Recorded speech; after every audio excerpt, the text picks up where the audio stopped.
राम हरे हरे, हरे कृष्ण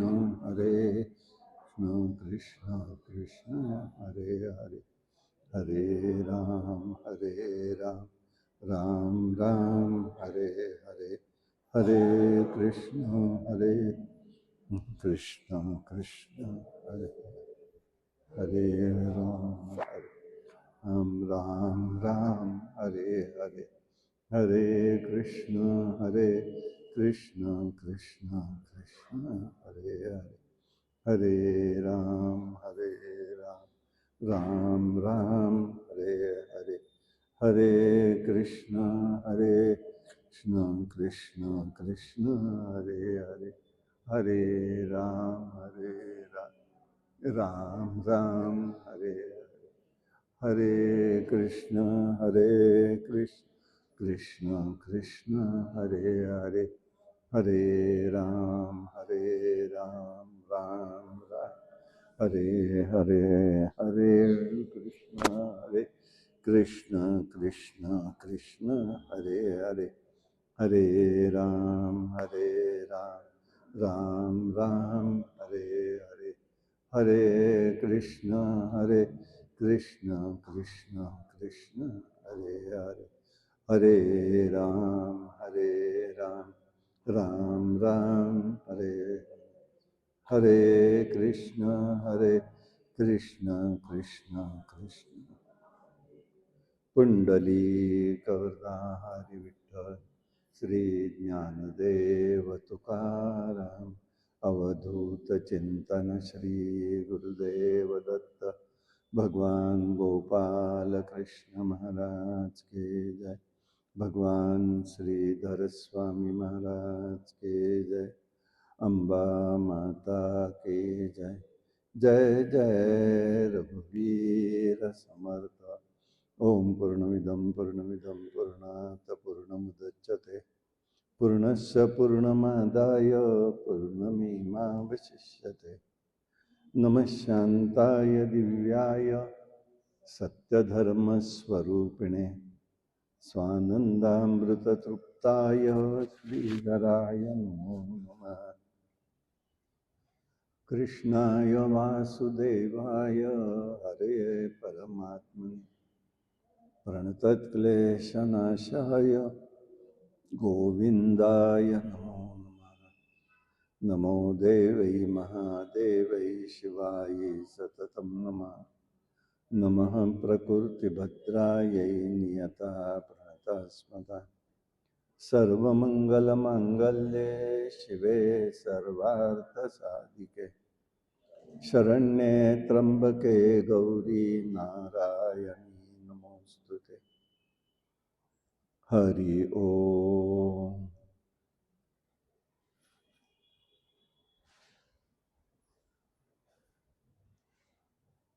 ओम नमो भगवते नारायणीय, ओम नमो भगवते नारायणीय। नमस्ते महालक्ष्म्यै विष्णुप्रिये तपस्विने, नमस्ते महालक्ष्म्यै विष्णुप्रिये तपस्विनी, चित्शक्तियुक्ताय विश्वमूर्तये नमो नमः, विश्वमूर्तये नमो नमः। ओम नमो भगवते नारायणीय, ओम नमो भगवते नारायणीय। नमस्ते विश्वरूपिण्यै सर्वसुखदायिनी, नमस्ते विश्वरूपिण्यै नमः सर्वसुखदायिनी, सच्चिदानन्दरूपिण्यै सच्चिदानन्दरूपिण्यै महादेवी नमो नमः, महादेवी नमो नमः। ओम नमो भगवती ओम नमो भगवती नारायणी। नमस्ते उदयस्तु त्रिलोकेशे सदाशिव। नमस्ते उदयस्तु त्रिलोकेशे सदाशिव। श्रद्धादिशक्तिरूपिण्यै श्रद्धादिशक्तिरूपिण्यै समुद्रकन्ये नमो नमः। समुद्रकन्ये नमो नमः। ओम नमो भगवती नारायणीय। ओम नमो भगवती नारायणीय। नमस्ते जयानंदकारे छाया देवी सुरेश्वरी। नमस्ते जयानंदकरे छाया देवी सुरेश्वरी। सुखादितत्रैव पतितं सुखादितत्रैव पतितं विभावरी नमो नमः। विभावरी नमो नमः। ओम नमो भगवती नारायणीय। ओम नमो भगवती नारायणीय। ओम नमो भगवती नारायणीय। अंबा माता के जय।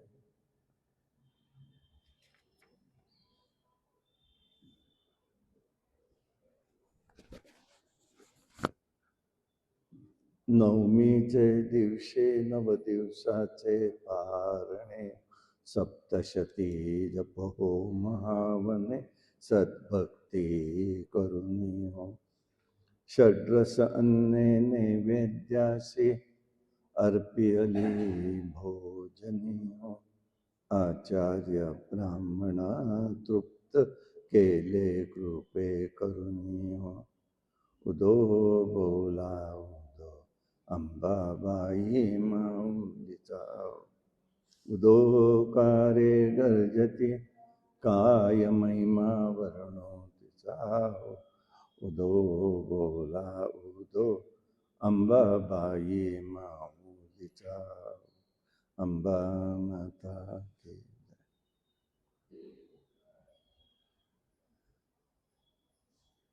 जन्मे जयाला व्यास महर्षी हे सगळं चरित्र सांगतायत भगवतीचं. महिषासुराचा वध झाला. ह्या नवरात्राच्या उपासनेमध्ये देवादिकांनी केलेले ही उपासना 9-10 दिवसाची. एकदा महिषासुराच्या वधासाठी, एकदा रावणासाठी आणि आत्ता अजून एक प्रबल दैत्य आहे त्याच्यासाठी आहे. हे सगळे विजय याचा अर्थ सत्वगुणाचा विजय आहे. प्रत्येकाकडे सद्गुण आणि दुर्गुण दोन्ही असतातच. एका केशवाशिवाय कोणीही पुरुषोत्तम नाही. कोणीही असला तरी सद्गुणही आहेत, दुर्गुण आहेत. पण मग आम्ही कसं म्हणावं? 10 गुणांचा विचार केला, त्याच्यामधले 7-8 गुण एकाकडे असतात चांगले, 2-3 वाईट असतात, असं धरून नाव. तरी तो सत्वगुणी समजतात. पण 10 मध्ये 7 दुर्गुण आणि 3 सत्वगुण, तर तो दुर्गुणच समजला जातो. त्याला काही कोणी म्हणणार नाही. आणि म्हणून त्या दृष्टीने ज्या गुणाचा प्रभाव जास्त असतो तो मनुष्य त्या गुणाचाच म्हणून ओळखला जातो. कर्मशक्तीलाही सामर्थ्य असतं. यासाठी द्रव्यशुद्धी, मंत्रशुद्धीवर विशेष भर आहे. शक्ती उपासनेमध्ये या गोष्टींना अतिशय महत्व आहे. देवीने सूर असुर दोघांचंही रक्षण केलेलं आहे. माया शक्ती बलवत्तर आहे. विष्णूंनी जरी कृष्ण म्हणून जन्माला आले तरी मानवी गुण धर्मानुसार सगळं कर्म केलं, पण ते कसं केलं? सगळ्यात राहून अलिप्त राहून केलेलं. अलिप्त राहिलं. म्हणून कर्मानुसार मानवी जीवनामध्ये शुभ प्रेरणा या निर्माण होत असतात. कर्मानुसार होत असतात. निर्हेतुक दया निर्माण झाली पाहिजे. विश्वामध्ये ऊर्जा शक्ती आहे. जीवाच्या ठिकाणी जीवन शक्ती आहे. महिषासुराचा वध झाला, देवी भगवतीने केला. त्यांनी सुद्धा महालक्ष्मीला तत्वज्ञानाचा विषय सांगितला. सुप्रीती संयोग, हेतुस्थ संयोग, स्वभावोक्त संयोग भगवतीने सांगितलं. त्यावेळेला मी परमपुरुषाच्या सान्निध्यात असते, म्हणजे ब्रह्माच्या सान्निध्यात, आणि मी फक्त आणि फक्त त्यालाच व्यक्त करत असते. महिषासूरच्या बरोबर इतर दैत्यांचाही वध झालेला आहे. सर्व देवांनी स्तुती केली आणि त्या स्तुतीमध्ये तिला महिषासूर मर्दिनी म्हणून नाम देण्यात आलं. भगवती अंतर्धान पावली. मणिद्वीपामध्ये ती जाऊन राहिली.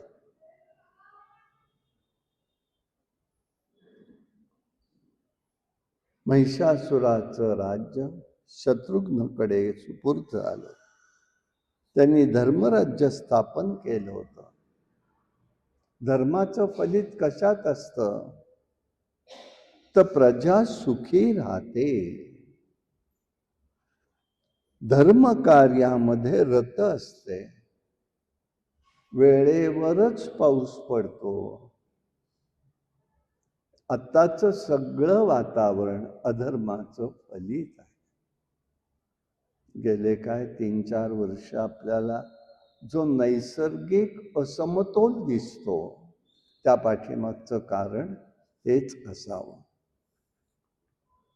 जेव्हा सगळं व्यवस्थित असतं निसर्गापासून, तेव्हा धर्माचं राज्य ओळखायला हरकत नाही. दूध दुभतही व्यवस्थित मिळू शकतं. समाजात वैरभाव कधीही राहत नाही. धर्मपरायण स्त्रिया सुद्धा असतात. निर्धनता नष्ट होते. व्यास सांगतायत हे सगळं. अकाली मृत्यू कोणालाही येत नाही. आरोग्य संपदा असते. हे सगळं धर्माचरणाचं फलित असतं.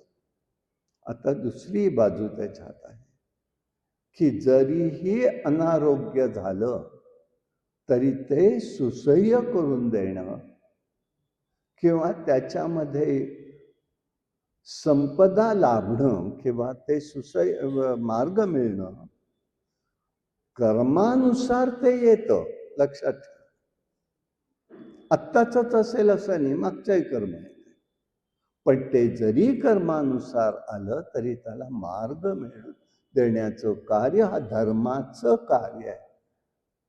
धर्म काय करतो? धर्म तुम्हाला नुसतंच हे करत नाही, धर्म मार्ग काढून देतो, कितीही अवघड येऊ दे. मग ते सगळं प्राप्त होत असतं, हेच आपण त्या ठिकाणी लक्षात घ्यायचं आहे. आणि म्हणून व्यासांनी भगवतीचं कार्य सांगितलं. असंच पाताळातून शुंभ निशुंभ दैत्य वर आलेले होते. महापराक्रमी दैत्य आहेत, महाप्रबल आहेत, दिसायलाही अतिशय सुंदर आहेत. पुष्कर क्षेत्रामध्ये राहून त्यांनी तपाचरण केलेलं आहे, योगाभ्यासही केला आहे. त्यामुळे अनेक प्रकारच्या सिद्धी त्यांना प्राप्त झालेल्या होत्या. खूप वर्ष तपस्या केली, अखेर ब्रह्मदेव प्रसन्न झाले. देवाचाही सिद्धांत आहे, जो कोणीही तप करू दे त्याला वर दिला पाहिजे. आणि वराची गंमत अशी असते, वरामध्ये मागणं असतं, आशीर्वाद द्यायचा असतो. त्याला फार महत्व आहे बरं का, नुसतं नाही आहे. आशीर्वाद द्यायचा असतो आणि वर हा मागायचा असतो. मागणारे कोण असतात? आताच्या सगळ्या हिशोबाप्रमाणे दैत्य. मग आपण काय होतो? म्हणून मागायचं नाही. परत लक्षात ठेवायचं, मागितलं की देवाकडलं लक्ष कमी होतं, म्हणून मागायचं नाही. आणि मग त्यांनी त्या ठिकाणी मागितल्यावर वर दैत्यांनी वर का मागितले? तपस्या केली, पण त्यांनी उपासना केलेली नसते. परत फरक आलाय. उपासक हा जो असतो तो मागत काहीही नसतो. म्हणून भगवंताची कृपा लवकर फलोन्मुख होते. उपासनेत भगवंताची कृपा लवकर फलोन्मुख होते. तपस्या करून मागण्यामध्ये लवकर होत नाही, वेळ लागतो. पण मिळालं तरी ते शाश्वत नसतं. उपासनेचं फळ शाश्वत असतं. म्हणून दैत्यांचे नाश झाले, उपासक तरले. आणि म्हणून आता हा दैत्यच आहे. ब्रह्मदेव म्हणताय मला दे, तुला काय देऊ? हा म्हणतोय मला द्या, अमरत्व द्या. सगळ्या दैत्यांनी पहिलं तेच मागितलं. तर म्हणाले मीच मर आहे, तर तुला अमरत्व कुठलं मी देणार? मी नाही ते देऊ शकत. मग त्यांनी जास्त बुद्धी लढवण्याचा प्रयत्न केला. देव, पुरुष, मृग, पक्षी कोणीही मला मारू शकणार नाही, असाच वर द्या. म्हणजे कोणीच मारणार नाही मला. स्त्री त्यांनी वगळलं, स्त्रीला कोण बघताय? ही जी एक धारणा आहे ना, ती चुकीची आहे. आता हे सगळं मिळालं, त्याला वाटलं मी जिंकलो. परत आला नगरीत. शुक्राचार्यांनी त्याचं स्वागत केलं आणि सांगितलं, आनंदित झाले. शुभ मुहूर्तावर त्याला सिंहासन दिलेलं आहे. राज्याभिषेक केला आणि त्रैलोक्यावरती अधिपतित्व प्राप्त केले. चंड आहेत, मुंड आहेत, हे इतर क्रूर जे दैत्य आहेत, राक्षस, ते सगळे पाताळातनं वर आले. रक्तबीजही आलेला आहे. रक्तबीज अजेय आहे. रक्तबीजाचं काय वैशिष्ट्य आहे? त्याचं रक्त भूमीवर सांडलं की तो त्या थेंबातनं अधिक दैत्य प्रगट होतात. त्या थेंबातनं अधिक दैत्य प्रगट होतात आणि म्हणून तो अजेय आहे. अनेक दैत्य तो निर्माण करण्याचं सामर्थ्य त्याच्याजवळ होतं.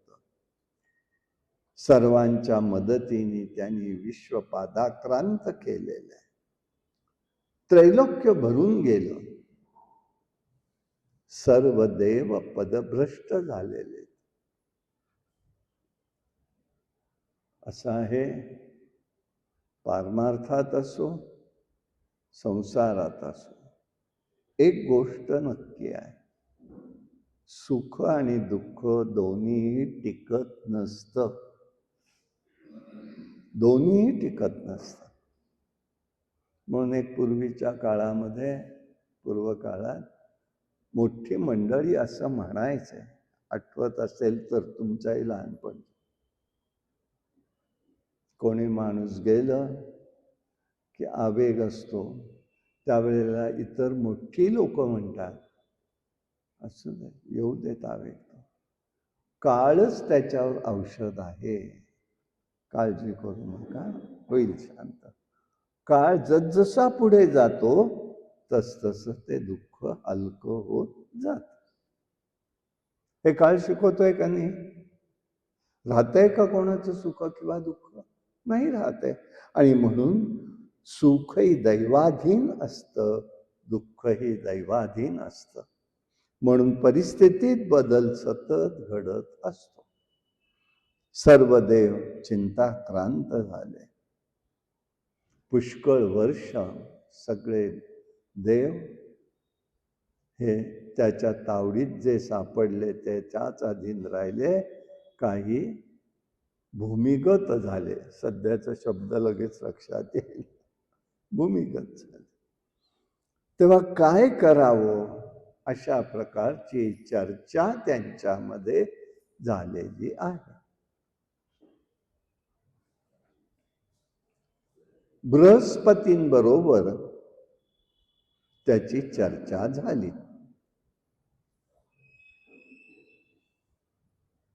काय करायचं म्हणून मग त्यांनी एक विचार केला, आपत प्रसंग असला की दैवाची अनुकूलता आणि प्रतिकूलता हे दोन्हीही पाहावं.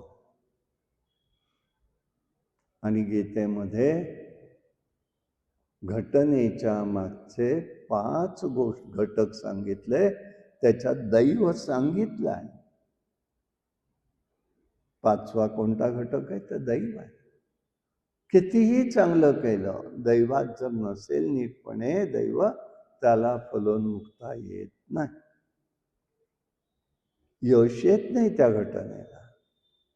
किंवा दुसरीही बाजू आहे, दैव अनुकूल असेल तर थोड्या गोष्टीत पटकन होऊन जातं, थोड्या गोष्टीत पटकन होऊन जातं. आणि म्हणून दोन्हीच्या मध्ये उपाययोजना करावी लागते. पूर्वकाळी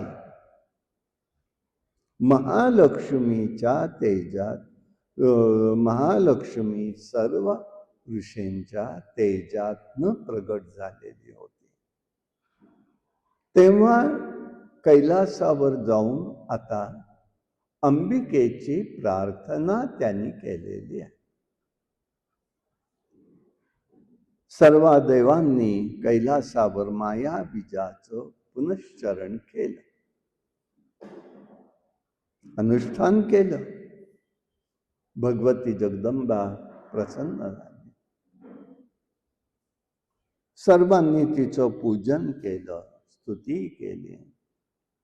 सर्वांना तिने अभय दिलं.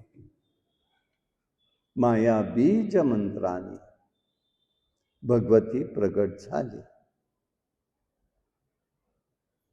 तिने सगळ्यांना अभय तर दिलंच, परंतु पाहता पाहता तिच्या शरीरातनं एक तेज बाहेर पडलं. हे जे तेज आहे त्याला नाव व्यासमहर्षींनी कौशिका देवी म्हणून म्हटलेलं आहे. तिच्या सोबत तिला कालिका देवी प्रगट झाले. ही अत्यंत क्रूर असं स्वरूप आहे तिचं. दैत्य नाशाचं कार्य अंबिकेंनी तिला सांगितलं. सिंहारूढ होऊन ही कौशिका म्हणजेच अंबिकेने ते रूप घेतलं.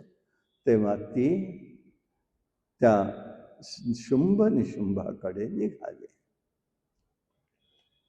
कृष्ण वर्णाची आहे, त्यामुळे तिला कालिका म्हटलं. दैत्य घाबरून गेले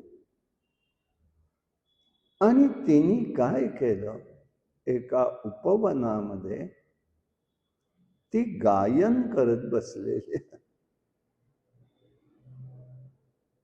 गायन अशी काही विद्या आहे की ती जीवाला मोहून टाकते.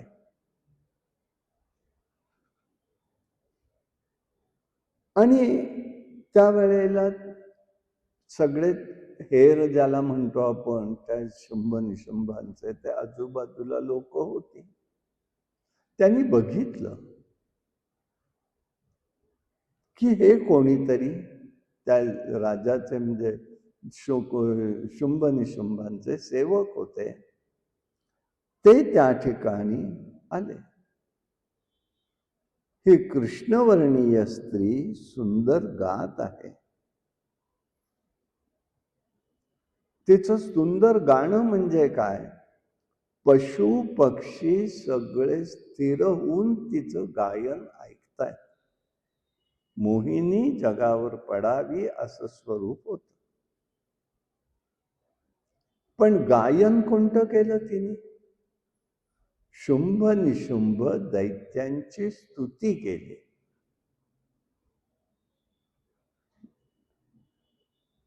हे गायनातलं एक कूटतंत्र असतं. सगळे भाव लगेच प्रगट समजू शकत नाहीत काही काही वेळेला. ती गायन कलाच एक विलक्षण. शुंभ निशुंभ दोघेही बलवान आहेत. सर्व देवांना त्यांनी पराभूत केलेले आहे. अन्य शत्रूंनाही तिने मारलेले आहे. ते अत्यंत पराक्रमी आहे. मनुष्याकडून अवध्य आहेत. हे गुणवर्णन तिने गायनामधून केलं त्याचं सगळं. आपल्या राजेसाहेबांचंच ही स्तुती करतात म्हणून लगेच दैत्य तिथनं सेवक होते ते पळाले आणि राजेसाहेबांना जाऊन सांगितलं. म्हणाले आणा त्या स्त्रीला पकडून बोलून. म्हणून त्यांनी धूम्रलोचन नावाच्या दैत्याला पाठवलं. तिच्याकडे आले. आम्ही शुंभ निशुंभाचे सेवक आहोत. तुम्ही आता राजेसाहेबांनी तुम्हाला बोलवलेलं आहे, तुमचं गायनाची स्तुती त्यांच्या कानापर्यंत पोचलेली आहे, म्हणून तुम्ही त्यांच्याकडे चला, बोलवलंय.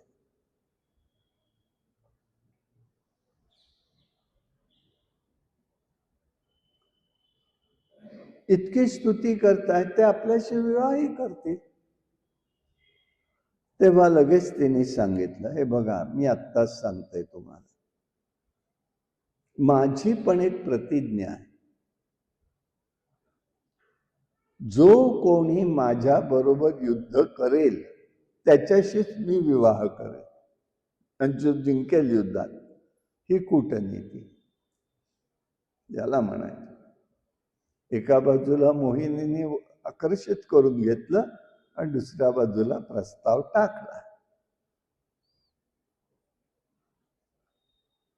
माझ्याशी जो युद्ध करेल, मला पराजित करेल, त्याच्याशीच मी लग्न करेल.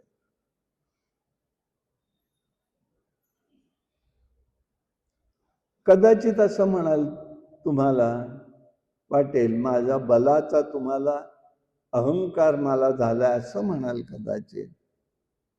पण मी एक सांगतोय, राजेसाहेबांचे नोकर आहेत ना, जा राजाला निरोप द्या म्हणजे झालं.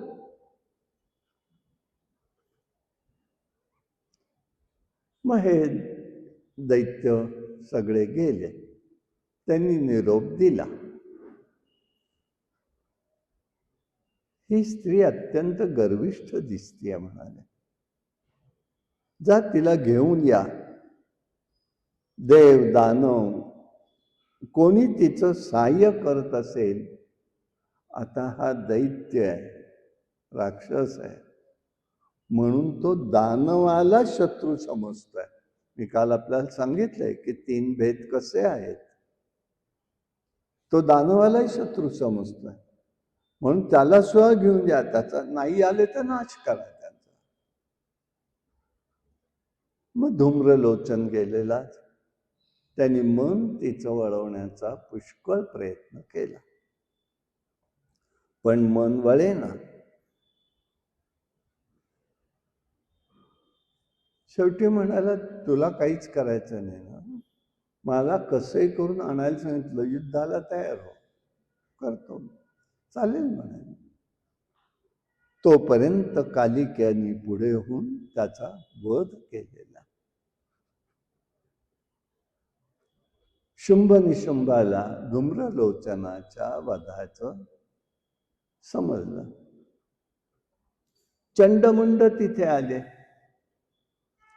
त्यांच्याशीही कालिकेचं युद्ध झालं. तेव्हा त्या कालिकेने तात्काळ चंडमुंडांचाही नाश झाला, म्हणून त्या कालिकेला आता चामुंडा म्हणू लागले. अनेक दैत्य आले, अनेकांचे वध झालेले, रक्तबीजही आला. रक्तबीजाचं वैशिष्ट्य हे होतं की भूमीवर समजा त्याचं रक्त पडलं की तितके दैत्य निर्माण होत होते थेंबापासून. त्याच्या कालिकेने लगेच बघितलं, एका हातात तिने विक्राळ रूप धारण केलं. मुसळ आणि खडंगाने तिने सगळ्यांवर प्रहार केला. पण तिच्या जेव्हा हे लक्षात आलं रक्तातनं परत निर्माण होत आहेत, तेव्हा तिने आ केला आणि त्या ठिकाणी सगळ्यांचं रक्त स्वतःच पिऊन टाकलं.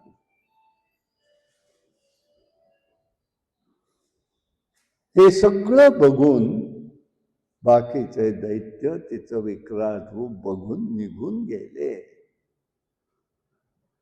आता ह्यात उल्लेख आलेला नाही, तर पण माहिती म्हणून सांगतो. अजूनही दुसऱ्या ग्रंथातनं आलेले उल्लेख वेगळ्या स्वरूपाने. कालिकेने इतकं रूप ते भयंकर होतं की ते कोणाच्या मुळे शांतच होईना. कोणामुळेही नाही, सगळ्यांनी बघितलं, शांत, देवांनी, ऋषींनी, कुठेही शांत नाही. शेवटी शंकर झोपले तिच्या पायाखाली, आणि शंकरांचा स्पर्श झाल्याबरोबर पायाखाली घेतल्या त्यावेळेला तिचं रूप शांत व्हायला लागलं. त्यांनी तेवढी जाणीव दृष्टीला राहिलेली होती. इतकं ते विलक्षण होतं. म्हणून कधीही मी परत परत म्हणतोय, क्रूर उपासना कोणत्याही करायचा नाही, कठोर उपासना व्रत नाही. मानवाने तर करूच नाही. पंचाग्नी साधन मानवाला मानवाने करू नये. हे म्हणू देत कोणी काय नाही. हे तेवढं उग्रता परत येते, उग्रता येते. ही भगवती असून तिची उग्रता किती झाली बघा. विश्व जाळण्याचा विषय होऊ लागला. शेवटी शंकर आडवे पडलेले तिच्या पुढे. म्हणून तुम्हाला कालिकेच्या चित्राखाली कधीतरी शंकर दिसतील.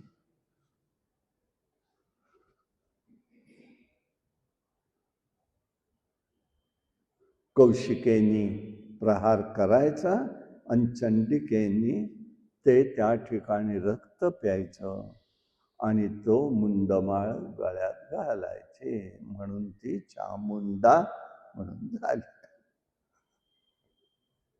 बाकी दानवांनी शुंभ निशुंभाला परोपरी समजलं. अरे बाबा, आता सगळ्या दैत्यांचा नाश होईल, नाच सोडा तिचा. तो काही ऐकायला तयार नाही. शेवटी सगळे दैत्य जायला लागले. मग निशुंभ आलेला. कौशिकेनी प्रथम त्याचा वध केलेला. पुष्कळ सैन्य युद्धाचं वर्णन पुष्कळ. हे अस्त्र सोडलं, ते सोडलं, हे निर्माण केलं, ते निर्माण केलं. आपल्याला त्या खोलात काही जायचं नाही.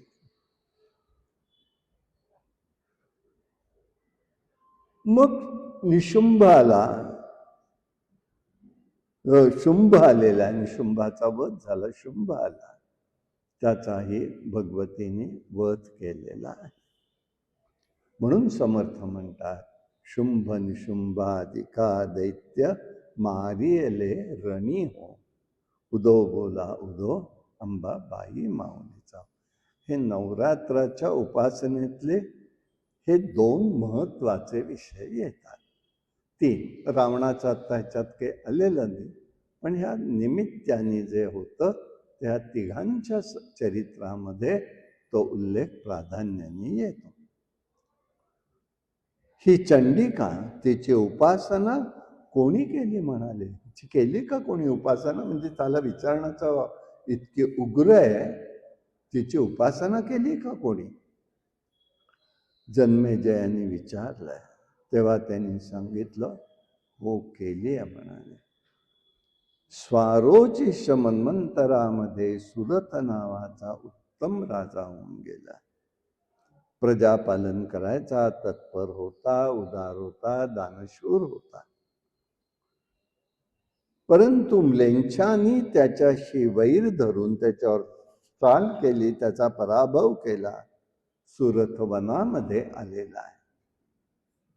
पुढे सुमेधा नावाचे ऋषींकडे ते गेले.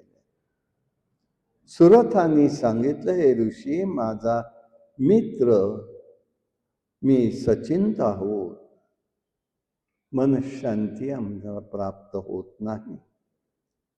कशी मिळेल हे आम्हाला सांगा.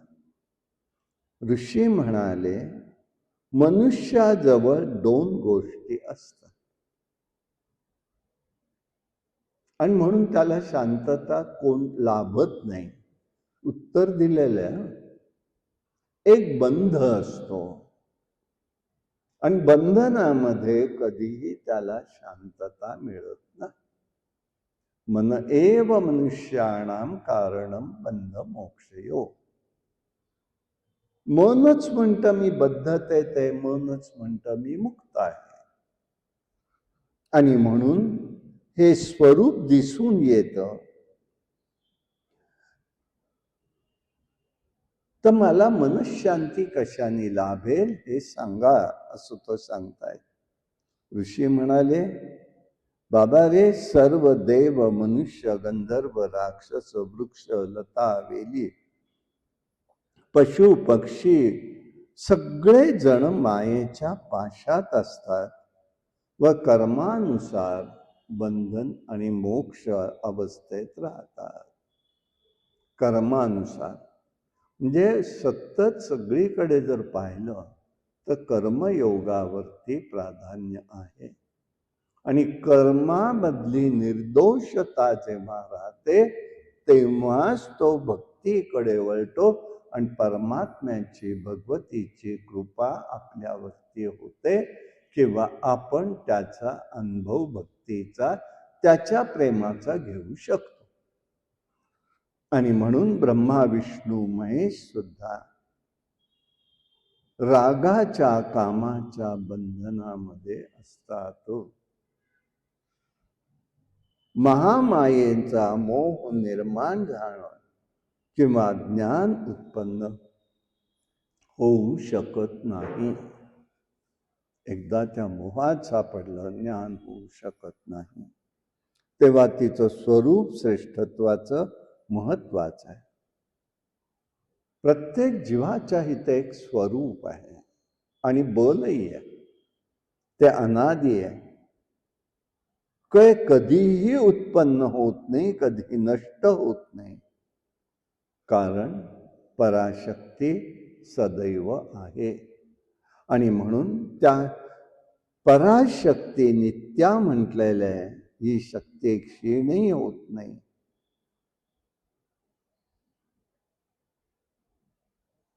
पण एकदा जीवाला शरीर प्राप्त झालं की ते हळूहळू करत क्षीण होत जातं. पराशक्ती सर्व प्राण्यांच्या ठिकाणी चित्शक्ती रूपा आहे. ही भगवतीची एक स्थिती आहे. बरं, संकट निवारण्यासाठी त्यांनी विविध रूप धारण केलेली आहेत. त्यांनी अनेक रूप धारण केलेली आहेत.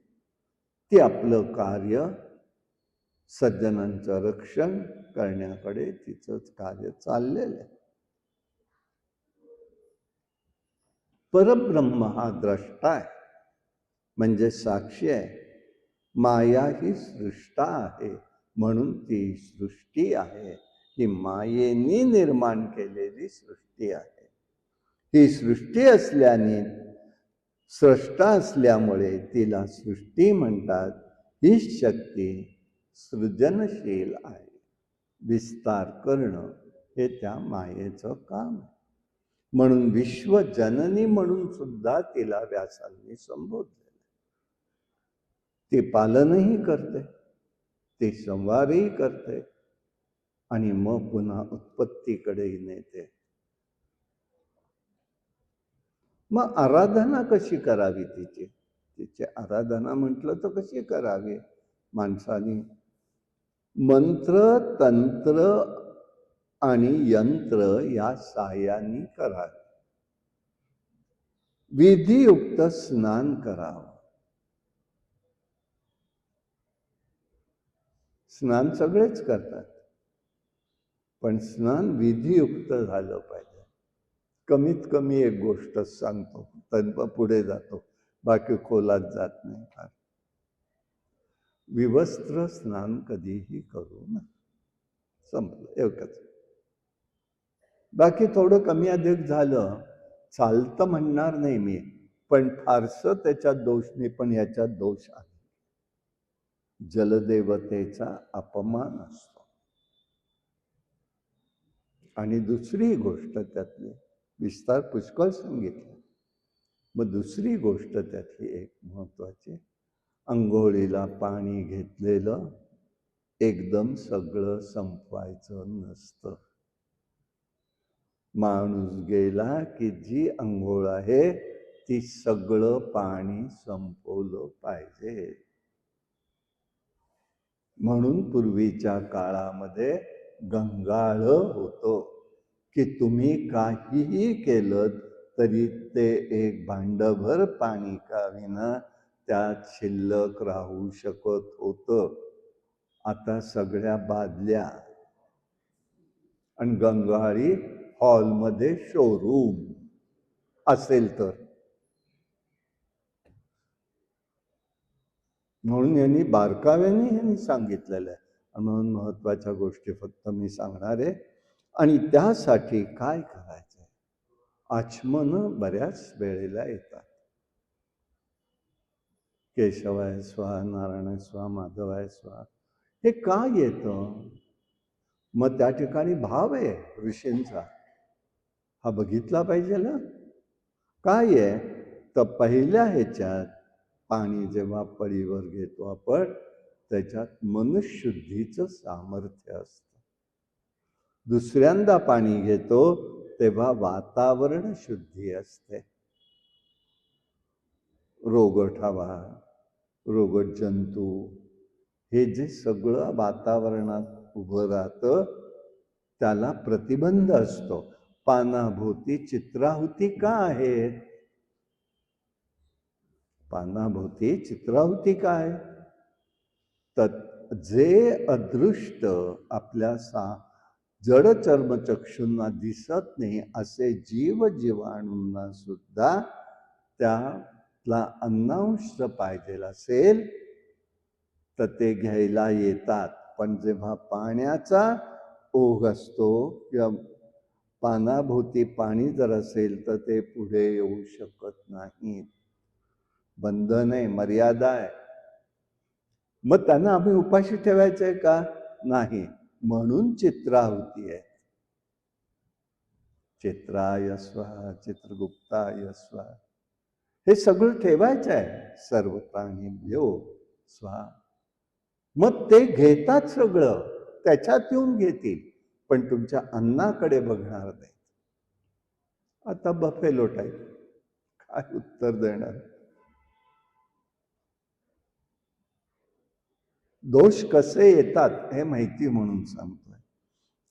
पुढे दुसऱ्यांदा द्विराचम्य असं सांगतात. मग ते कुठे? पुन्हा मनाकडे, सूक्ष्म देहाकडे, आणि मग कारण देहाच्या शुद्धीसाठी ते आचमन आहे. एकासाठी नाही, एक ही बाजू म्हणजे अंतर्बाह्य शुद्धीचा विचार त्याच्यामध्ये असतो. प्राणायाम करायला सांगताय. प्राणायाम काय? भूतशुद्धी आहे. नुसतंच नाही, जडदेहाची शुद्धी आहे आणि वातावरणामधल्या पंचमहाभूतांमधलं दुरीत काही जरी आलं असेल त्याला शुद्धी आहे. यंत्रपूजा आहे. मी पुष्कळ विषय मी फक्त काय म्हणतो आपण, थोडा शब्द अवघड बोलतो, विंडो शॉपिंग सारखं नेतो, कारण तो लगेच ओळखणारा नाही. यंत्रपूजा आहे. नवार्ण मंत्र म्हणायचा आहे. ओम ऐं ह्रीं क्लीं चामुंडा विच्चय. विच्चयचा अर्थ असा असतो की नमहा म्हणतो तो विच्चयचा अर्थ आहे. त्या शब्दांना कुठे शब्द सामर्थ्य वेगळं असतं, लक्षात ठेवायचं कायम. शब्दाला ज्या सामर्थ्य असतं त्या शब्दांना अर्थ नसतो, पण सामर्थ्य असतं. आणि जपमंत्र असतात नुसते, हे बीजमंत्र, ह्याला जपमंत्र म्हटलेले. ते काय करतात? त्या प्रत्येक शब्दाला अर्थ असतो. गण गण गणात बोलते, काय म्हणायचंय त्यांना? अर्थ आहे रामकृष्ण हरी, ओम नमो भगवते वासुदेवाय, ओम नमो नारायणाय. हे सगळे अर्थ आहेत प्रत्येक शब्दांना, अक्षराला सुद्धा. पण हितल्या इथे ह्याचा एक हा मंत्र जरी पाहिला तरी लक्षात येईल, ओम ऐं ह्रीं क्लीं चामुंडा विच्चय. अर्थ शब्दांना काही सांगता येत नाही, पण सामर्थ्य मात्र असतं. ओम द्राम दत्तात्रेय नमः, काय अर्थ आहे? पण सामर्थ्य आहे. दिगंबरा दिगंबरा श्रीपाद वल्लभ दिगंबरा, 18 अक्षरी मंत्र म्हणण्याऐवजी ओम द्राम दत्तात्रेय, पण त्याला परिमल शुद्धता आहे. ते सगळं शुद्धीचं झाल्याशिवाय ते फलोन्मुख होत नाही. आणि म्हणून हे सगळे सांगितले. शिवोक्त मंत्रामध्ये पूजन आहे आणि सगळ्यात महत्वाचं आहे प्रत्येक जपाच्या दशांश आहुती सांगितल्या जातात. आता तो भाग कालबाह्य आहे बरं का, तसं आता लक्षात घ्यायला नको. होमाच्या वेळेला ते येतं सगळं. एक दशांश करायचा आहे तो. अश्विन चैत्र महिना नवरात्र करायचं आहे. अष्टमी, नवमी, चतुर्दशी हे देवी उपासनेतले महत्वाच्या तिथी आहेत. त्याच्यामध्ये जर केलं तर फलोन्मुखता लवकर मिळते. कन्यापूजनही सांगितलंय. कन्यापूजन कुठपर्यंत आहे? फक्त 10 वर्षापर्यंत. 10च्या पुढे नाही. पहिल्या वर्षाला नाही. सप्तशती देवी महात्म्य भागवत सगळीकडे सांगितलेलं आहे. काय काय अर्थ आहेत त्याचे. पहिल्या वर्षाची कन्या कशी आहे, दुसऱ्या वर्षाची कशी आहे, तिसऱ्या वर्षाची कशी आहे, हे सगळे विचार आहेत. देवी उपासनेत यंत्र मंत्र तंत्र मार्गाने उपासना करावी. सुरथ आणि वैश्य या दोघांनीही या उपासना केल्या. भगवतीचं दर्शन झालं. पुढे व्यासांनी सांगितलं, बाबा रे, त्वष्ट्याचा पुत्र हा विश्वरूप होता. त्याला 3 मुख होती. त्याला त्रिशिरा म्हणत. 3 मुखांनी 3 कार्य तो करायचा. एकामुळे वेदघोष म्हणायचा, दुसऱ्यामुळे सुरापान करायचा आणि तिसऱ्यांनी अभक्ष अन्न ग्रहण करायचा. फार मोठी तपस्या केली. आणि नारायण कवचाचं त्यांनी उपासना केलेली आहे. पुढे बृहस्पती रागवले, निघून गेले. देवांना आता राजगुरु नाही, म्हणून त्यांनी विश्वरूपाला गुरु केलं. आता विश्वरूपाला गुरु केल्यानंतर त्याला ब्रह्मदेवाने सांगितलं होतं इंद्राला, तू त्याच्या कर्माकडे लक्ष देऊ नकोस. त्यांनी जर पद स्वीकारलं तर तुम्हाला तो पूर्ण न्याय देईल. त्यांनी काही ते लक्षात घेतलं नाही फारसं. पण त्या विश्वरूपाची माता ही दैत्य होती. त्याच्यामुळे दैत्यांनी काही उपासना करून, तपस्या करून, यज्ञ आदी कर्म करून जर काही आविर्भाव आणले तर याला आणून दैत्य गुपचूप देत होते. इंद्राने पाहिलं, त्यांना राग आला इंद्राला. तो संध्यावंदन करणारा होता. त्यांनी संध्यावंदन करत असताना, बसला असताना त्यांनी त्याचं मस्तक उडवले.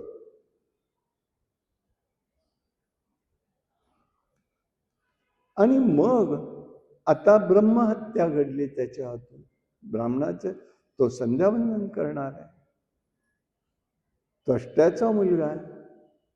त्याच्यामुळे त्या ठिकाणी म्हणजे यासाठी काय पाहिजे ते लक्षात घ्या. दोन्ही कुळ ही संस्कार संपन्न असली पाहिजे. बाकी एखादी गोष्ट कमी चालेल, पण संस्कारित दोन्ही कुळ असली पाहिजे. अधर्माचा दोष लगेच येतो. अंगराजाचं बघितलंय, माता अधर्माची कन्या आहे. पुत्र झाला, गुरुप्रसादाने झाला, पण वेन झाला आणि तो सगळ्या जगताला त्रासदायक ठरला. म्हणून कुळ उत्पत्तीला सुद्धा अतिशय महत्व असतं. या दृष्टीने त्यांनी पाहिलंय. आणि मग त्यांनी हे आता त्यावेळेला काय होत होतं मला सांगता येणार नाही, किंवा ह्यातनं अजून मला बोध झालेला नाही. विषय काय येतो की मग याच्या ठिकाणी घटना काय घडली, पाप आणि पुण्य ह्याच्यामध्ये तो दोषी ठरलाय. आता ब्रह्महत्या झाली म्हणून. पण राज्य सरकारचा त्यावेळच्या राज्यसत्तेचा नियम असा आहे, राजा हा कलंकित असता कामा नये. हा कलंकित झाला राजा, मग आता त्याला बसवायला पाहिजे असेल तर काय, त्याचं पातक कोणी घेत आहे का? म्हणून 4 जणांनी विश्वात पातक त्याचं घेतलं. एक घेतलं पातक ते भूमीनी घेतलं 1/4, 1/4 घेतलं वृक्षांनी, 1/4 जलानी आणि 1/4 स्त्रीनी घेतलं. प्रत्येकाला वरदान मिळालं. पातक घेतलं ना म्हणून वरदान मिळालं. काय मिळालं वरदान? भूमीला उखर पडणं हा दोष आहे, पण ती भूमी कशी भरून निघेल हे कोणीही दाखवू शकत नाही, पाहू शकत नाही, पण तिची भर मात्र होऊ शकते. हा भर आहे. दुसरी बाजू सांगितली, वृक्ष. वृक्षाला व दोष कोणता आला? त्यांनी पाप घेतल्याचं. तर काही वृक्षांना डिंक बाहेर पडतो किंवा द्रव बाहेर पडतो, तो दोष आहे. म्हणून डिंक महात्मे खात नाही, ते पातक आहे. आणि दुसरं त्याच्यामध्ये त्याला भर कोणता मिळाला? झाडाला, वृक्षाला भर मिळाला, तुझं कापलं तुला तरी तुझी वाढ होईल. कापलं तुला तरी तुझी वाढ होईल.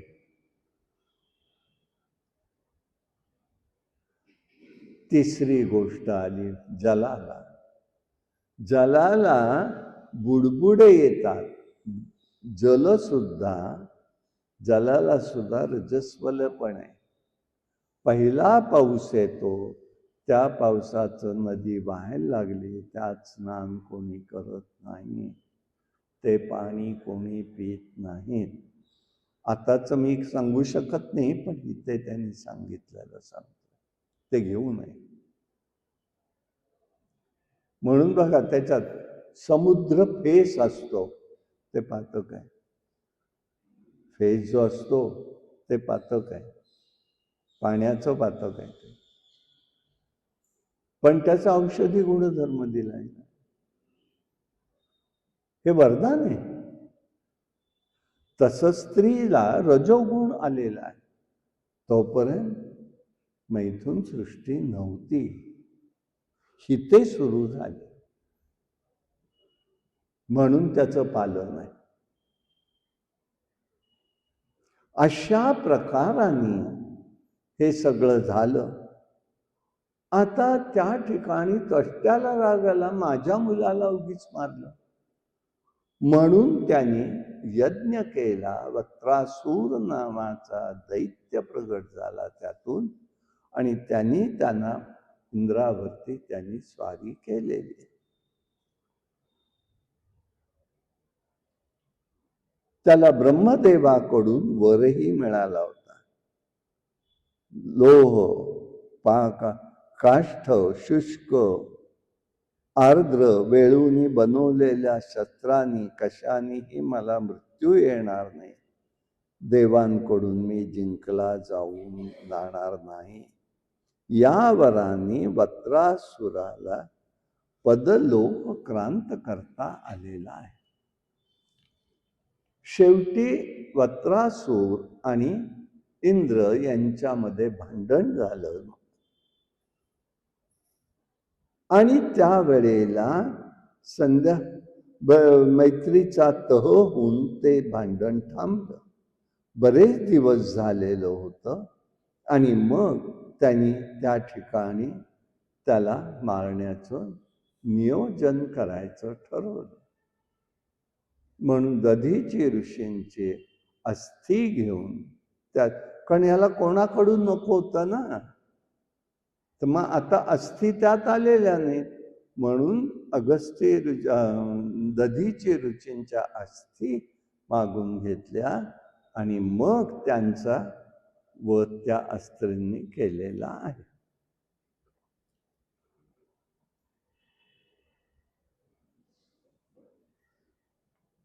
देवीचं स्मरण त्यावेळेला केलेलं आहे.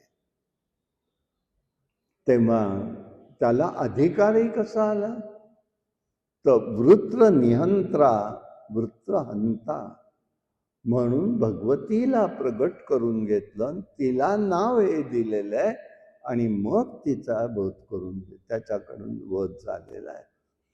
अशा प्रकारचं हे सगळं चरित्र त्यांनी त्या ठिकाणी सांगितलेलं आहे.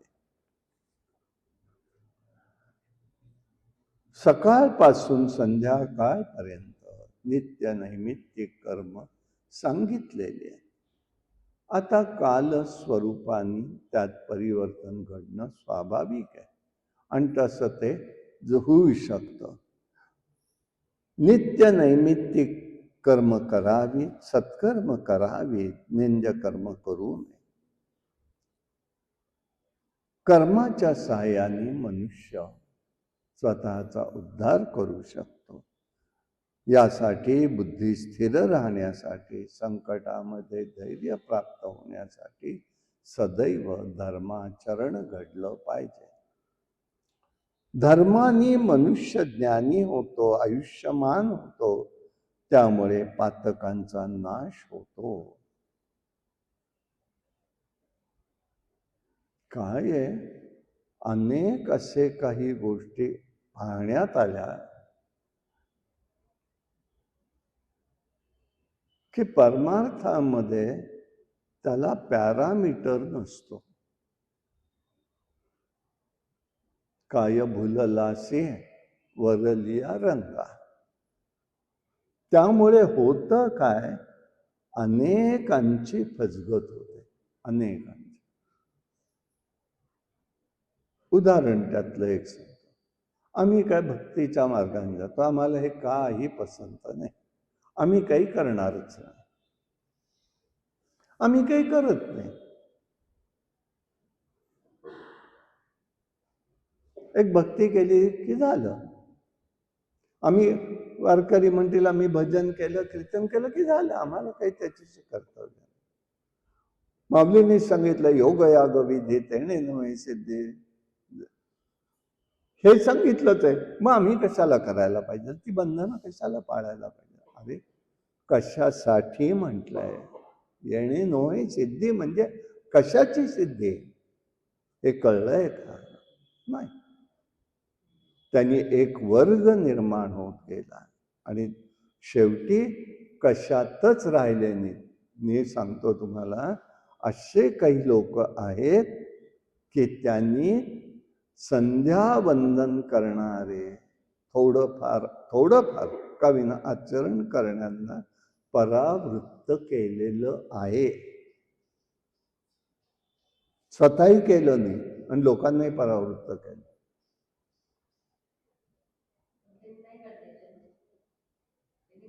हो, पण हे बघा, आज मी तुम्हाला सांगतो, इथलीच घटना सांगतो. चांगले वाचक होते, चांगले येणारे वाचक, आज सो कॉल्ड नाव होऊन बसले ग्लॅमर. सांप्रदायिक, दत्त सांप्रदायिक नाव मी घेत नाही, अब तो दोष मला येईल नाही आत्ताच. तिथे जायचं नाही हे सांगून बंद करवलं. बरं, ते बंद झाले का? हो, ते बंद झाले, पण अनेकांना घेऊन बाहेर पडले. हे घडतंय. आणि मी सोसलं आहे हे शब्द सांगतो. आणि आजही सोसतोय आपण. हे हे असा धर्म होत नसतो. विश्व हे मोहरे लावावे. माऊली ज्ञानेश्वर महाराज सांगतात, आमची जबाबदारी काय आहे, धर्म काय आहे, कर्म काय आहे, त्याचा बोध दिला पाहिजे. करा करू नका हा विषय नंतरचा, पण आम्ही मार्ग तरी सांगायला पाहिजे ना.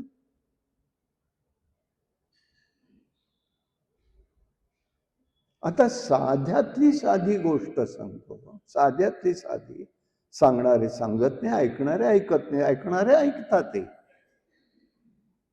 आज ही 2 उदाहरणं माझ्या डोळ्यासमोर ऐकतात, त्यांना कळलेलं नव्हतं तोपर्यंत. पत्नीचं दानव घालायचं असतं, किती जणांना माहितीये सांगा? घालतो कोणी? नाही, त्यांना 2 जानवी घालता येत नाहीत. ब्राह्मण असेल तर त्याला पत्नीचं एक जानवं घालावं लागतं.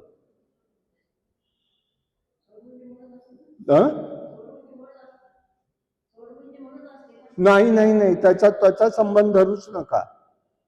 पत्नीचं म्हणून एक जानवं असतं. 4 जानवी ब्राह्मणाला आहेत. ब्राह्मणही सांगत नाहीत आणि करणारेही करत नाहीत, कारण श्रावण्याच करत नाहीत कोणी. त्याचे परिणाम आहेत.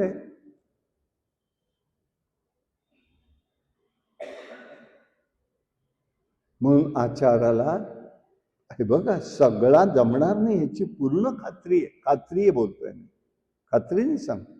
पण जे काही आहे, कशात श्रम सुद्धा नाहीये तुम्हाला, त्या 4 गोष्टी करायला काय जड आहेत, पण सांगायला तयार कोणी नाहीत. आणि म्हणून संकटकाळी हे सगळं उपयोगी पडू शकतं. धर्मामुळे मनुष्य ज्ञानी होतो, आयुष्यमान होतो. त्यामुळे पातकांचा नाश होतो, नवीन पातक निर्माण होत नाहीत. म्हणून आचार सगळ्यात श्रेष्ठ धर्म आहे. आचारो प्रथमो धर्म. हे परिणाम होतो तो. आणि म्हणून आचार्यवान माणूस जो असतो तो त्या ठिकाणी अतिशय सामर्थ्य संपन्न ठरू शकतो. आणि तो इहलोके आणि परलोके, इहलोकी कमी पण परलोके मात्र तो त्या ठिकाणी सौख्य प्राप्त करून घेऊ शकतो. आचार हा सर्वश्रेष्ठ. आचारो रक्षती धर्म. धर्म म्हणजे काय? जो धर्माचं पालन करणारा असतो त्याचं रक्षण धर्म करत असतो, भगवंत नाही. आणि त्याला सहाय्य होतं सगळ्या बाजूनी. मग पण तुम्ही करायला तर लागाल का नाही? आचारामुळे श्रेष्ठत्व प्राप्त होतं. शास्त्रीय आचार आहे आणि लौकिक आचार आहे, दोन्ही करायला पाहिजे. कल्याणाची इच्छा करणाऱ्यांनी दोन्ही पालन करावं. आचार रूपी धर्म दीपक मोक्ष मार्ग दर्शवणारा असतो आणि सत्कर्मामुळेच ज्ञानवर्धन होत आहे. धर्म आणि श्रुती स्मृती हे नेत्र आहेत, हृदय पुराण हे हृदय आहे. तिन्हीतही धर्म सांगितलाय. भिन्न विषयानुरूप स्मृतिवचन आढळतात, पण पुराणात तंत्राप्रमाणे बसणारी वचन आहेत, ते सुद्धा धर्म आहे. आणि म्हणून वेदाशी विरोधी असणारे सगळ्या गोष्टी अप्रमाण धराव्यात. त्या ठिकाणी आपण हे करू नये. भस्म प्रदर्शनाला लावायचं आहे का? भस्म धारण असावं ना, प्रदर्शन नका करू. अर्थ पुढे जाऊन सांगेल. पण भस्म लावणं गैर काय आहे? त्याच्यात सगळ्यांना दिलेलं आहे. एक सामर्थ्य किती आहे त्या भस्मामध्ये. नुसतंच गोमयाचं भस्म मी परत म्हणतोय. आता ह्याच्यात खूप सांगितलंय, ते जमिनीवर पडून द्यायचं नाहीये. आता तुम्ही वाळवणार कसं? ते तंत्र कुठलं येणार? म्हणजे अनेक गोष्टीच्या शंका उपशंका निर्माण होतात. आपण त्या खोलात जाऊ नये. भस्माचं गोमयाचं भस्म करावं, म्हणजे वाळवून त्याचं भस्म केलं पाहिजे. अशा प्रकारचं म्हणजे त्याला मी असा विचार मांडलेला आहे, धर्माच्या अनुकूल आणि प्रतिकूल मताचे विषय असू शकतात, हे त्या दृष्टीने आहेत. आणि म्हणून धर्माला आचाराला महत्व आहे. मग ग्रामधर्म आहेत, वर्णधर्म आहे, देशधर्म आहे, राष्ट्र हे प्रेम असलंच पाहिजे. राष्ट्राचं प्रेम, धर्माचं प्रेम असलं पाहिजे. आणि कुलधर्मही करायचं आहे, आणि म्हणून त्याचं कर्तव्य आहे. दुराचारी मनुष्य म्हणून निंदेला पात्र ठरतो. दुःख भोगणारा असतो. अर्थ काम हे दोन्ही त्याच्याकडे असलं तरी ते त्या ठिकाणी सगळं व्यर्थ ठरतं, हा विचार त्या ठिकाणी आपल्याला समजतो. म्हणून सर्व पुराण वेदसंमत आहेत, त्यात लक्षात घ्यायचं आहे. वेदसंमत तंत्र मानायला हरकत नाही, यासाठी सदैव प्रयत्न सांगितलाय. साधनेला किंवा उपासनेला एक काळ दिलेला आहे. रात्रीचा 4था प्रहर, आपल्या दृष्टीने पहाटेचा प्रहर, म्हणजे साधारण 2:30-3 नंतरची वेळ. त्यास ती अतिशय उत्तम म्हणतायत. बरेच प्रकार त्यांनी सांगितले, वीरासन वगैरे अमुक या गोष्टी ठीक आहे, परंतु 2 किंवा 3 वेळा प्राणायाम करायचा आहे. हृदयामध्ये दिव्याच्या ज्योतीप्रमाणे प्रतिष्ठित परमात्मा करायचा आहे. यासाठी साधी गोष्ट करायला सांगतो, जो भगवंतांनी आचार केलाय तो. आपण भागवतात ऐकलेलं आहे, भगवंतांनी कसा केला. ब्राह्मी मुहूर्तावर ते उठायचे आणि ध्यानाला बसायचे. विठ्ठला पूजिसे कवणा, सांगतव बाकी तो करुणा. विठ्ठला तू कोणाची पूजा करतोयस? जगभरी व्यापुनी उरसे, तयाचा स्वामी तू अससे. मग कुणा लागी भजसे ना, सांगतव बाकी तो करुणा.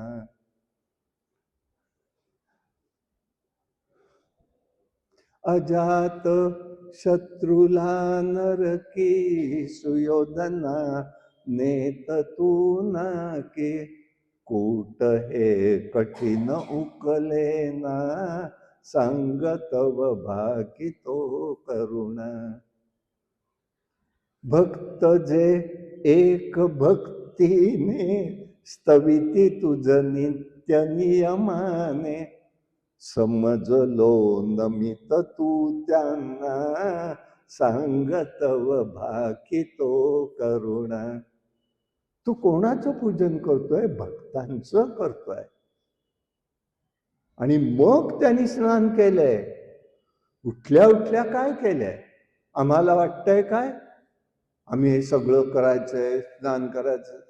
काही भानगडीत पडून शांत चित्ताने त्याला सोपा मार्ग सांगतोय परत. आणि त्यातल्या त्यात सशास्त्रीय श्वासावरती नाम घ्या, श्वासावर नाम सोडा, संपलं.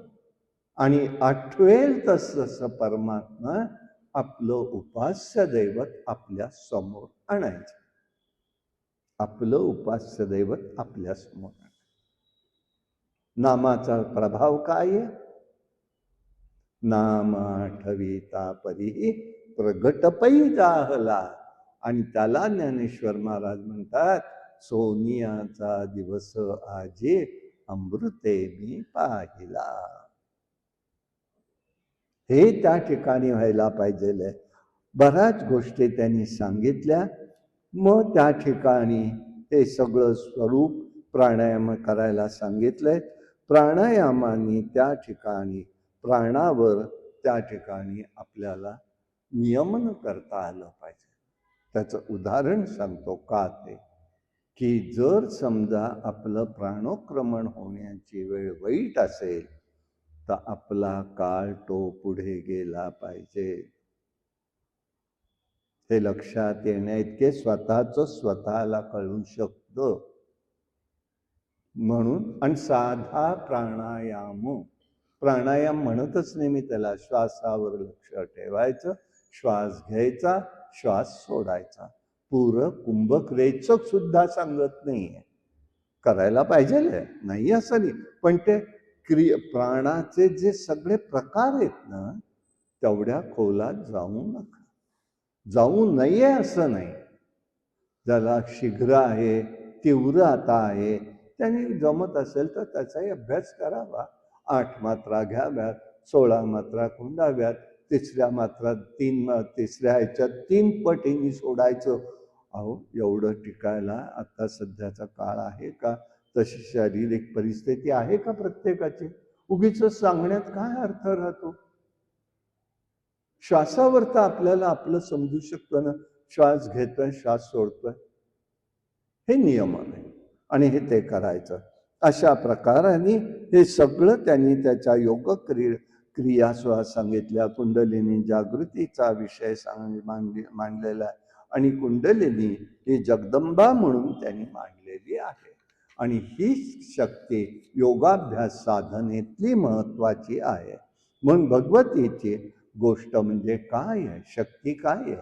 गती, स्थिती, मती, यात्रा, चिंता, स्मृती, वाणी या ठिकाणी ती सदैव कार्यरत असते आणि ती सगळं परिपूर्ण करत असते. आणि म्हणून जगदंबा कुंडलीला शरण जावं. गुप्त गुरुरूप ईश्वराचं ध्यान करावं, गुरुचं पूजन करावं, शांत चित्ताने गुरुला नमस्कार करावा आणि त्यांच्या गुरूंनी केलेल्या अनुग्रहाचं आपण स्मरण ठेवावं. त्याच्यामुळे मार्गदर्शक होतो.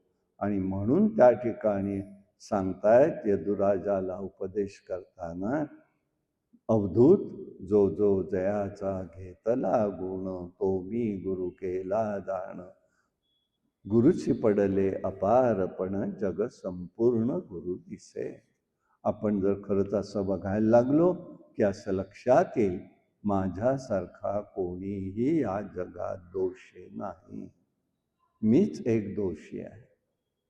असा जर विचार करायला लागलो की आपल्याला अनेक गुणांचं दर्शन होईल. महाभारतात प्रसंग होता. गुरूंनी सांगितलं पांडवांना, कौरवांना, चांगली माणसं ओळखून आणा. दुर्योधनासह सगळे लोक शोधायला गेले. शेवटी परत आला. दुर्योधनाला, मी सगळं बघितलं, माझ्यापेक्षा चांगलं मला कोणीही दिसत नाही. पण हेच पांडवांना सांगितलं. धर्मराज आले आणि दरवाजाभोवती अनेक लोक उभी. काय झालं रे, लोक आणलीस का तू? ठीक आहे, सगळी गुणी आहेत, मी दोषी आहे. द्रोणाचार्यांनी त्याला मार्क दिलेले. सगळ्यांच्यात चांगले गुण असतात, ते आपण ओळखावे लागतात, ते आपण शोधावे लागतात. आणि आपण ते वाईट जरी असलं तरी त्याच्यातले दोषी आपण आहोत हे गृहीत धरलं तर पुढले सगळे. आणि एक सांगतो, सध्याचा काळ असा आहे, तरी तुम्ही सुटत नाही, पण तुमचं मन शांत असतं. लक्षात आलं? आणि यासाठी शौचाचा विचार सांगितला.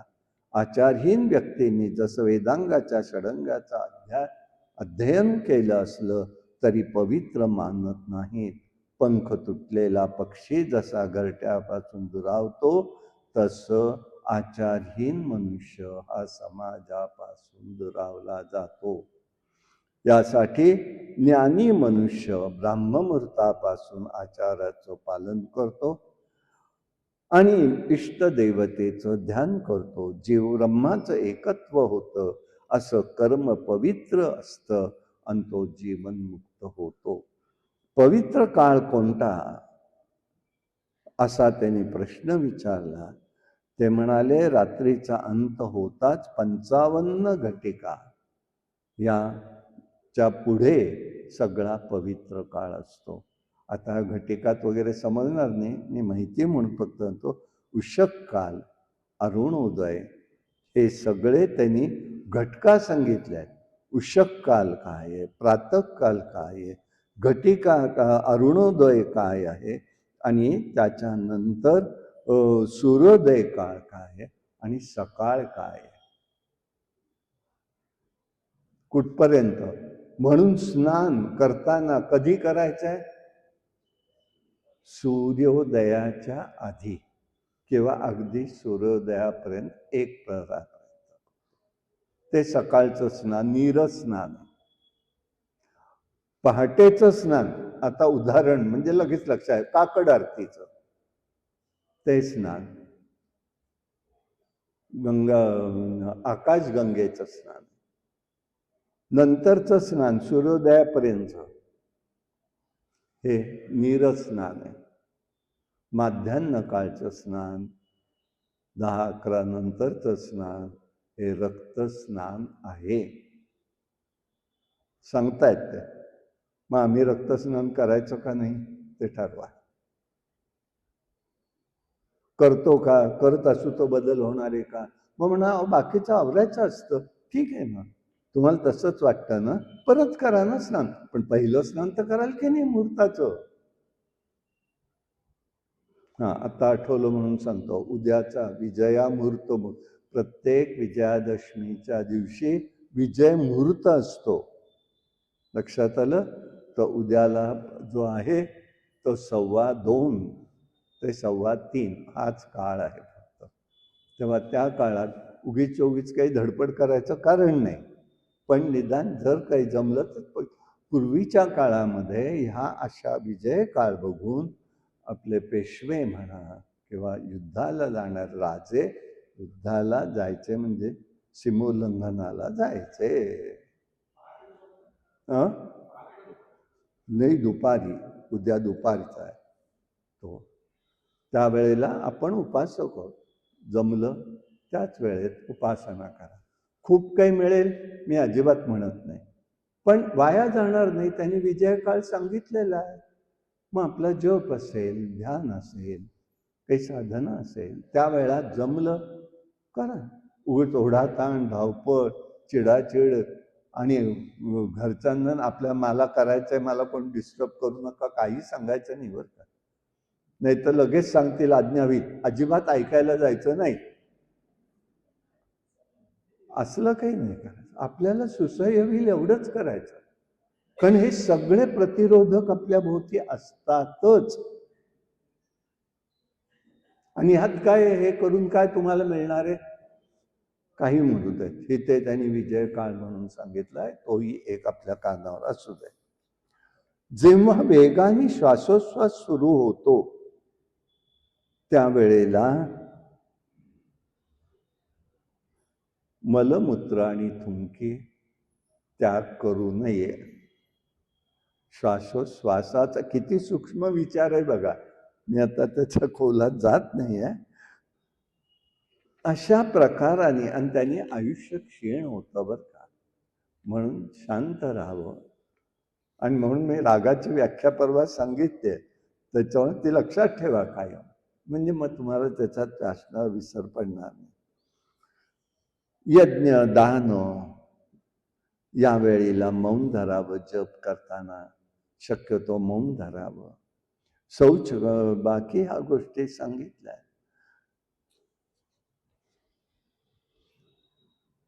सगळ्या गोष्टींच्या एकच गोष्ट बघायची आहे की अतिरेक करू नका.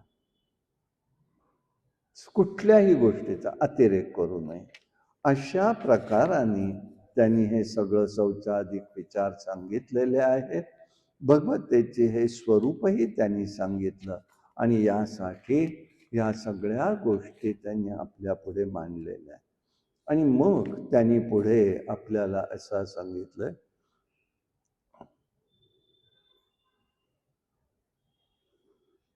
असं हे विड्याचं महत्व सांगितलेलं आहे. जो रेणुकेच्या हिते भगवतीला विड्याचं सांगितलेलं आहे महत्व. पण ते का आहे त्याचा कोणा सगळ्यांना बाकीचं समजणं म्हणजे आपण तेवढ्या गोष्टींनी पाहिलं नसेल म्हणून याच्यात असा विचार सांगितलाय.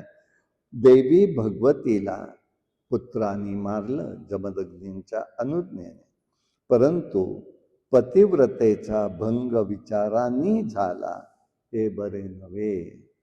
तिचा प्रत्यक्ष नाही झालेलं, पण पतिव्रत्याचा भंग तिच्या मनामध्ये जो विषय आला त्याच्याबद्दल भंग झाला. त्या देहाच्या शुद्धीसाठी तो विडा तिला द्यायचा आहे. आणि रेणुका तो विडा आपण रेणुकेचा विडा हा प्रसाद म्हणून घेत असतो. सोमरूपी त्यात असतो. त्रयोदशी गुणी आहे. विडा घ्या हो पंढरीराया, पतित मानवा ताराया, कटी कर ठेवोनिया, उत्सुक भक्ता उद्धराया, विडा घ्या हो पंढरीराया.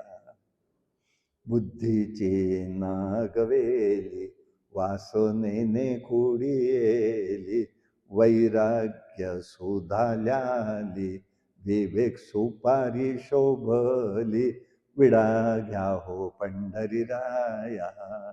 लवंग अहंकार, आत्मज्ञान केशर, शंकर सुत जोडित कर, गोविंद विडा स्वीकार, विडा घ्या हो पंढरीराया.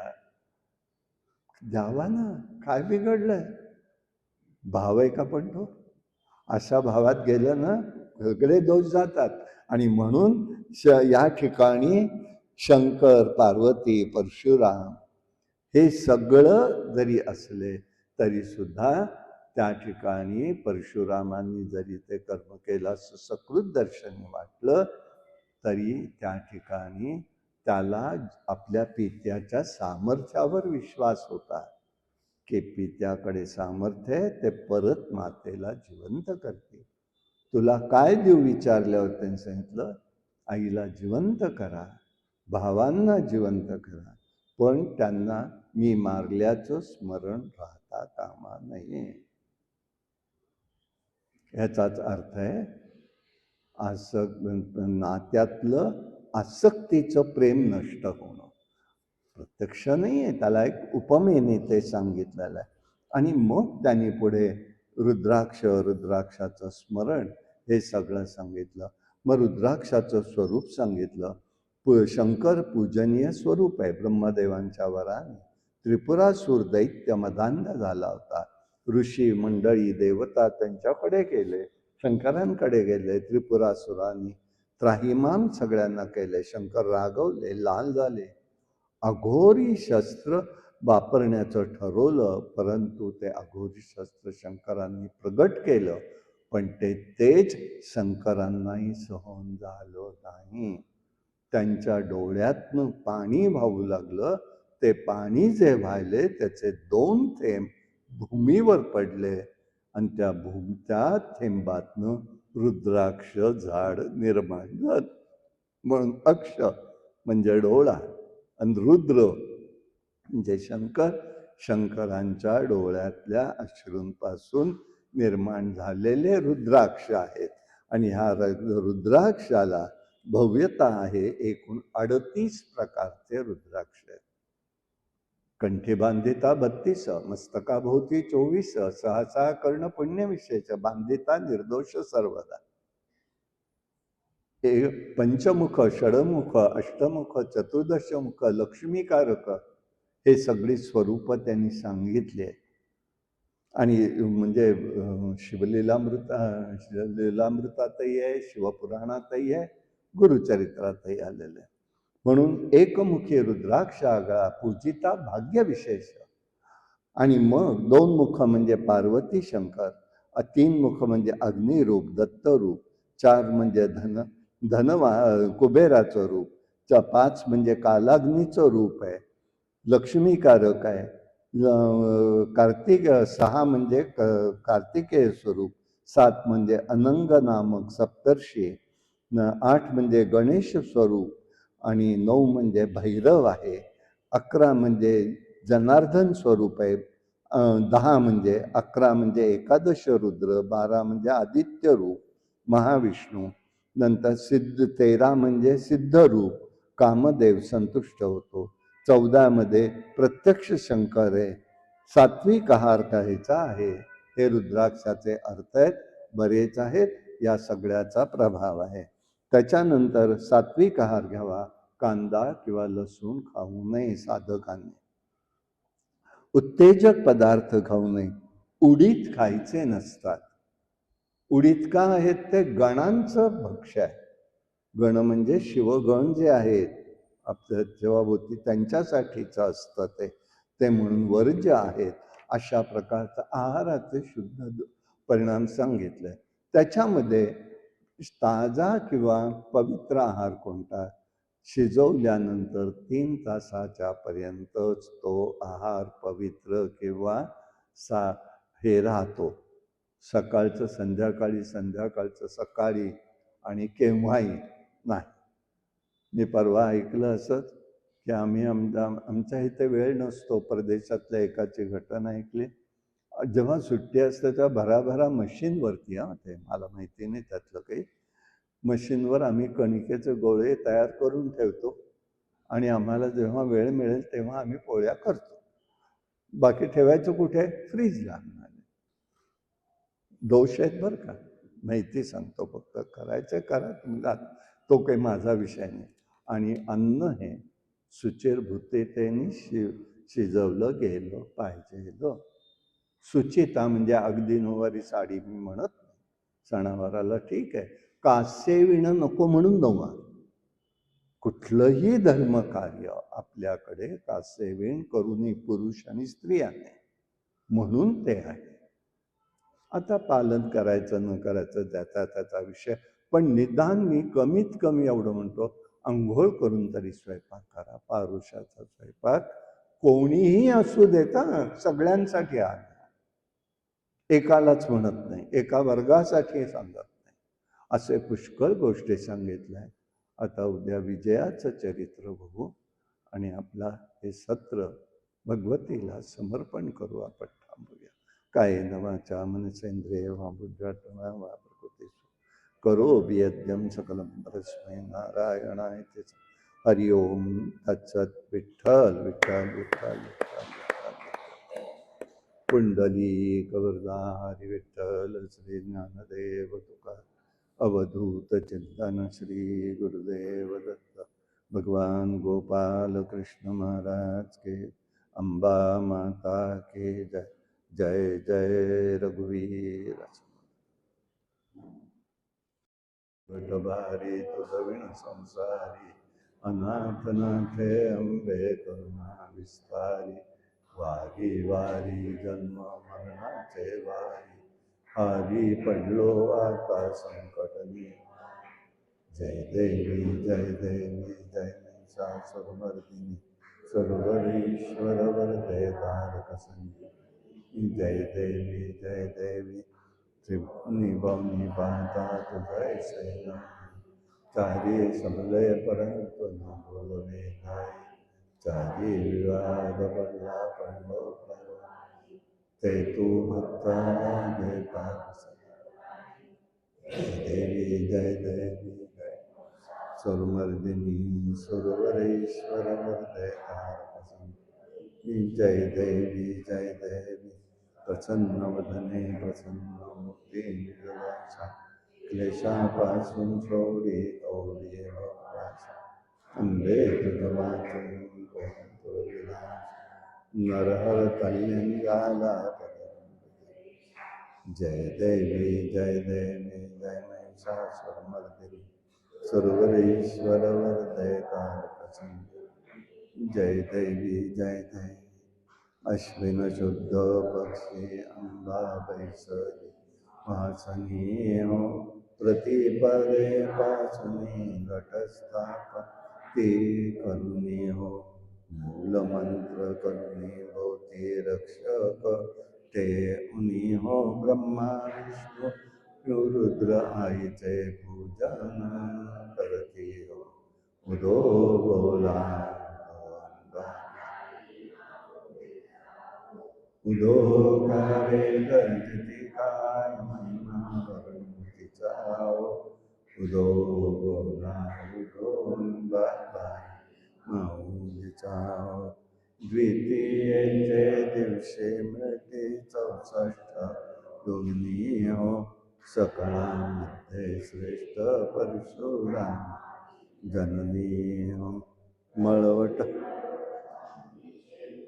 करुणी हो उदो कारे वर्जती सकळ मुंडा मिळुनी हो उदो बोला अंबाबाई माऊलीचा द्वितीयेचे दिवशी आंबे शृंगार मंडल मळवट पातळ चोळी कंठी हार मुक्ता फळाव कंठीचे पदके कासे पीतांबर पिवळा अष्टभुजा निर्वित आंबे सुंदर दी उदो बोला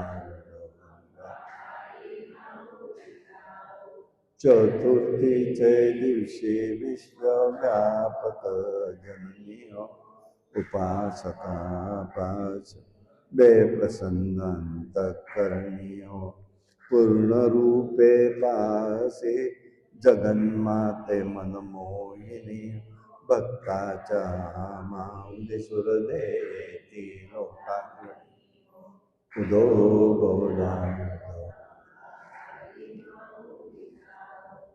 पंचमीचे दिवशी व्रत ते उपांग ललिता हो अर्घ्यपाद्य पूजेने तुझला स्मरण चौथी हो त्रिचे समयी करते जागरण हरी कथा हो आनंदे प्रेम प्याले संभा क्रीडता हो उदो बोला उदो अंबाबाई माऊलीचा षष्ठीचे दिवशी भक्ता आनंद भरतना हो घेऊन दिव्यास्ती हर्ष गोंधळ घातला कवडी एक अर्पिता देश मागता प्रसन्न झाली भक्त कुळा उदो बोला बाबा सप्तमीचे दिवशी सप्तशृंग गडावा तेथे तू नांदची पोती पुष्पे नाना परी जाई तुई शेवंती पुजारी वी हो भक्त संकटी पडता जेल निगे सेवाचे उदो बोला उदो अंबाबाई अष्टभुजा नारायणी ओ सह्याद्री पर्वती उभे जननी हो मन माझे मोहिले शरण ओ स्तनपान देऊनी सुखी के उदो बोला उदिता हो नवमी ते दिवशी नव दिवसांचे पाने हो सप्तशती हो सद्भक्ती करून षड्रस अन्ने नैवेद्याचे अर्प्य भोजनी हो आचार्य स्वर्गी हो उदो बोला उदो दशमीच्या दिवशी अंबानी गे सिमलंगनीयो सिंहारूढ करी दारुण शस्त्रे अंबे त्वागे शंभाधिकारास किती मारची रणीयो विप्रारामदासास दिदला तो चरणीयो उदो बोला उदो नंदीचा काय महिमा वर्णू तिचा उदो बोला सोन्याच्या पावलाने देवी लक्ष्म्या ओवाळीते कापुराने बता प्रसन्न झाली सोन्याच्या पावलाने नेसले बरगरी तोळी बदामी झाली करून कोणाके मुरली झाली सोन्याच्या पावला कोरळ्या केसावरी सोळे मोतियाची नाळी गळ्यात गळसरी पांगळी नागमोरी सोन्याच्या पावलाने कंकणी कुशावरी बाकी शोभती गंधाभरी हसत द्वारी सोन्याच्या पावलाने कुलपाचा करी तोडा मध्ये तला वेडा वेणी तना गपाना मुखे रंगला वेडा सोन्याच्या पावलाने पायात पाय जुळे वर शोभती रोड काने पारडे माता खेळली गाड सोन्याच्या पावलाने पिकळ साडेदारी देव झालं ते आवाडी राबते दासनाचे दोघं त्या गाई म्हैसे रवी घुमते डेऱ्यात सोन्याच्या पावलाने देवी लक्ष्मी आली ओवाळीते कापूर बत्ता प्रसन्न झाला सोन्याच्या पावलाने माते तुझ्या चरणी आश्रय देशया तेनेच नित्य मनी तुष्टे घडे प्रभा लागो तुझ्या भजनी हे मन साच याहून अन्य जगदंबन काचे सर्वस्व तू आमचे जगदंब माते आम्ही तुझे प्रिय शिशु प्रेमनाथे वाटे कसाही गुणहीन सदा जना तो माय एक अवधूत चिंतन श्री गुरुदेव भगवान श्रीधर स्वामी महाराज के अंबा माता की जय।